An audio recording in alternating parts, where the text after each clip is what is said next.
அனைவருக்கும் அன்பு வணக்கம். இன்னைக்கு நம்ம பார்க்க போற தகவல், திருச்செந்தூர் ஆலயத்தில் தினமும் அதிகாலையில் நடைபெறும் கொடிமர பூஜையில் கலந்து கொள்வதால் நம் வாழ்க்கையில் பல திருப்பங்கள் உண்டாகும். அது எப்படின்றத நம்ம பார்க்கலாம் வாங்க. அப்படி என்ன திருச்செந்தூர் ஆலய கொடிமர பூஜையில் விசேஷம் உள்ளது அப்படின்னு யோசிக்கிறீங்களா? திருச்செந்தூர் ஆலயத்தில் தினமும் மூலவர் நடை திறப்பிற்கு முன்பாக முதலில் ஆலயத்தின் கொடிமரத்துக்கு தான் பூஜை நடைபெறும்.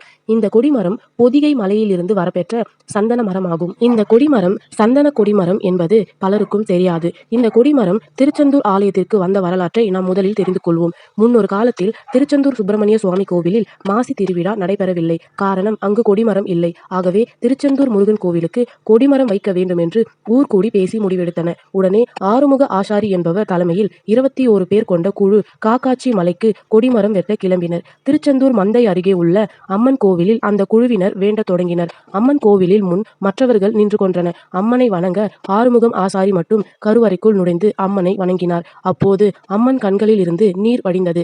பயந்து போய் படபடத்து போன ஆசாரி, அம்மனே, ஏன் இந்த நிலை? தங்கள் கண்ணில் ஏன் நீர் வழிய காரணம் என்ன என்று கேட்டார். அம்மன், மகனே, நீங்கள் செய்யும் பணி நல்ல பணிதான். ஆனால் அந்த பணியில் ஈடுபடும் உன்னை தவிர வேறு யாரும் உயிரோடு திரும்ப மாட்டார்கள். அதை நினைத்துதான் எனக்கு வருத்தமாக உள்ளது. இதை நீ அவர்களிடம் சொல்லிவிடாதே. இது ஆண்டவன் கட்டளை. இந்த நிலை தெரிந்த காரணத்தினால் தான் எனது கண்களில் நீர் வடிகின்றது. உடனே அதிர்ந்து போன ஆறுமுக ஆசாரி அடுத்து என்ன செய்ய வேண்டும் என்று தெரியாமல் திகைத்தான். இதை வெளியே உள்ளவர்களிடம் சொல்லக்கூடாது. சொன்னால் தெய்வ குத்தமாகிவிடும். அதோடு நம்பி நம்மோடு வருபவர்களை காப்பாற்ற வேண்டும். என்ன செய்ய வேண்டும் என்று குழம்பினார் ஆறுமுக ஆசாரி. ஆயினும் கலங்காமல் முருகன் மீது பாரத்தை போட்டுவிட்டு களக்காடு அருகே உள்ள ஏர்வாடிக்கு வந்தார். அங்கு சின்ன தம்பி மரக்காயர் என்ற மந்திரவாதி ஒருவரை சந்தித்தார். அவரிடம் முருக பெருமானுக்கு கொடிமரம் வெட்ட வந்த கதையை கூறி உதவிக்கு கூப்பிட்டார். சின்ன தம்பி மரக்காயரின் மனைவி பத்மா பீவி அவரை தடுத்தார். நான் நேற்று முன்தினம் இரவு பயங்கர கனவு கண்டேன். அதில் உமது உயிருக்கு ஆபத்து உள்ளதாக அறிகுறி காட்டுகிறது. எனவே கொடிமரம் வெட்ட நீங்கள் செல்ல வேண்டாம் என்று கூறினாள். ஆனால் சின்ன தம்பி மரக்காயர் கேட்கவில்லை. மனைவி உடனே அழுதாள்.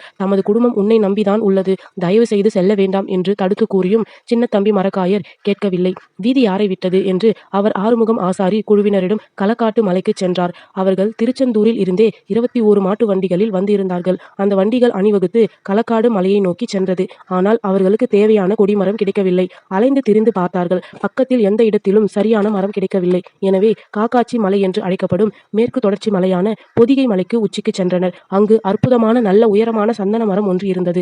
ஆஹா, இந்த மரம் தான் திருச்செந்தூர் முருகன் கோவிலுக்கு ஏற்ற கொடிமரம் என்றார் ஆறுமுக ஆசாரி. அவர் சின்ன தம்பி மரக்காயரிடம் இம்மரத்தை பற்றி கேட்கிறார். ரம்யமான வாசனையுடன் இருக்கும் அந்த அற்புத மரத்தை குறித்து மை போட்டு பார்க்கிறார் மாந்திரிகரான சின்ன தம்பி மரக்காயர். அப்போது அந்த மரத்து அடிமரத்தில் சுடலை மாடனும் மேல்முனையில் சங்கடகாரனும் உட்பட 21 தேவதைகள் இருந்தது தெரிய வந்தது. அந்த 21 தேவதைகளையும் விரட்டிவிட்டுதான் மரத்தினை வெட்ட வேண்டும் என்பதால் அதற்கான ஏற்பாடுகளை செய்ய ஆரம்பித்தனர்.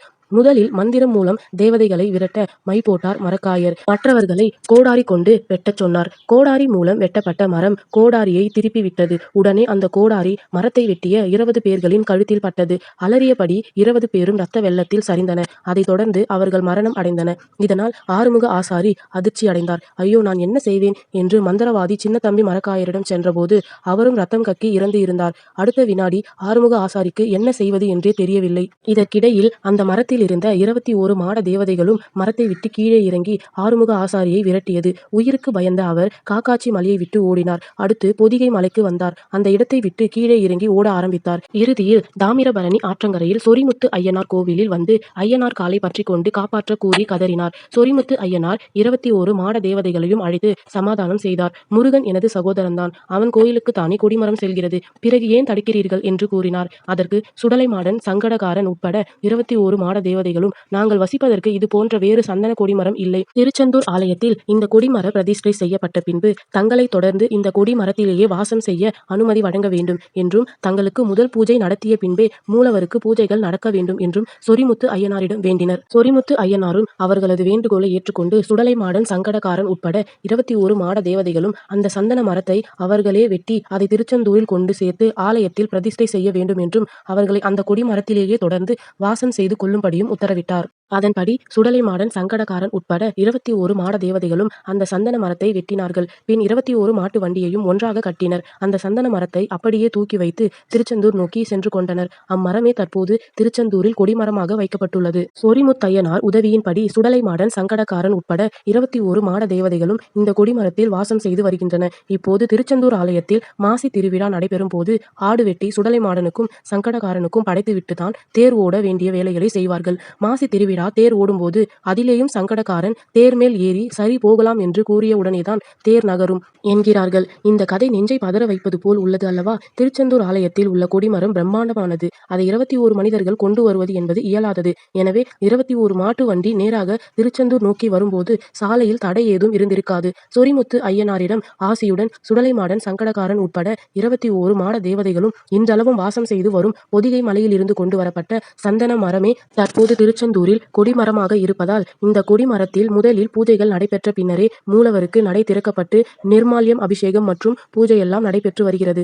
தினமும் காலை 5 மணிக்கு கொடிமரத்துக்கு பூஜைகள் நடைபெறும் போது 2 பேர் மந்திரத்தை பகிர்ந்து சொல்ல அவர்களுடன் சேர்ந்து மற்றவர்களும் ஒவ்வொரு மந்திரத்தின் முடிவிலும் நமஸ்காரம் செய்வார்கள். இதற்கான அனுமதி இலவசம். அதிகாலையில் நடைபெறும் இந்த கொடிமர பூஜையில் கலந்து கொண்டால் சுடலைமாடன், சங்கடகாரன் உட்பட 21 மாட தேவதைகளின் ஆசிகள் கிடைக்கப்பெறும். உங்கள் வாழ்க்கையில் நல்ல திருப்பம் ஏற்படுவது என்பது உறுதி. இந்த கொடிமர பூஜையில் நீங்கள் கலந்து கொண்டால் உங்கள் வாழ்க்கையில் நிச்சயமாக நல்ல திருப்பம் உண்டாகும். நம்பிக்கையுடன் இந்த கொடிமர பூஜைக்கு போய்தான் பாருங்களேன். உங்கள் வாழ்நாளில் ஒரு முறையாவது இந்த கொடிமர பூஜையை தரிசனம் செய்யுங்கள். உங்கள் வாழ்க்கையில் நல்ல திருப்பம் உண்டாகும்.